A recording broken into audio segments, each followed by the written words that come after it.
સુરત શહેરમાં આયોજિત એક સામૂહિક લગ્ન સમારોહમાં રસોઈ માટે ગેસ સિલિન્ડરની અછતની કટોકટી સર્જાઈ હતી, પરંતુ આયોજકોની સૂઝ અને દેશી જુગાડના કારણે આ સમસ્યાનો અનોખો ઉકેલ લાવવામાં આવ્યો હતો। કોમર્શિયલ ગેસની ઉપલબ્ધતા ન થતા કેટરરે રસોઈ બનાવવામાં અસમર્થતા વ્યક્ત કરી હતી, જેથી આખા કાર્યક્રમની ચિંતા વધી ગઈ હતી। 51 કન્યાઓના સામૂહિક લગ્ન માટે હજારો મહેમાનોને જમાડવાની તૈયારી હતી। ગેસની અછતને કારણે આયોજક સમિતિએ પોતાની પરંપરાગત સમજદારી બતાવતા લાકડાના ચૂલા પર રસોઈ કરવાનો નિર્ણય કર્યો।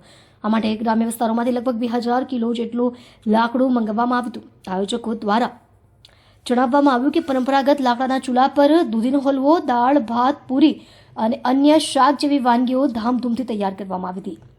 આ નિર્ણયને કારણે લગ્ન પ્રસંગ કોઈ પણ પ્રકારના વિઘ્ન વિના ચાલુ રહ્યો છે। આ ઘટનામાં પરંપરાગત પદ્ધતિ આધુનિક સમસ્યાનો સફળ ઉકેલ લાવી આપ્યો હતો।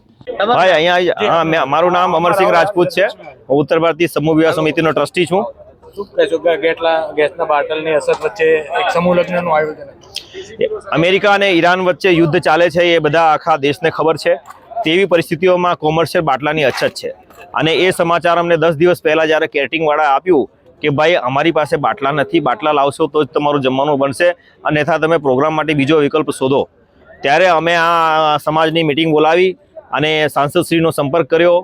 તો અમને એ લોકો, સમાજના લોકો અને સાંસદે કીધું કે ભાઈ જૂના જમાનામાં આપણે લાકડા પર ખાના જમવાનું બનાવતા હતા અને તમે એના પર ફોકસ કરો। કેટરિંગ વાળાને પણ અમે કીધું, રાતના જેસીબી બોલાવી ખાડો કર્યો, ચૂલો બનાવ્યો અને લાકડા મંગાવ્યા। 2000 કિલો ગામડાથી લાકડા આવ્યા અને અત્યારે રાતથી છે ને અમારું જમવાનું બનાવવાની તૈયારી ચાલે છે અને અત્યારે લગભગ મોસ્ટ ઓફ તૈયારી પૂરી થઈ ગઈ છે।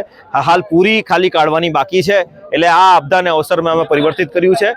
કેટરિંગ વાળાએ જ્યારે ના કહી કે ગેસની અસર છે, કેવું ટેન્શન હતું અને કઈ રીતે આખો પ્રસંગ હતો? અમને એવું થતું કે સમાજમાં બદનામી થશે અને કઈ રીતે આપણે પૂરું પાડશું, પણ કોઈ તકલીફ નથી। અત્યારે અમારે છે ને એવું કંઈ લાગતું નથી અને અત્યારે અમારું પ્રસંગ પૂરું થવાની આરે છે ને જેનું પણ પ્રસંગ હોય તે લોકો પણ આવી રીતે જ કરવું જોઈએ।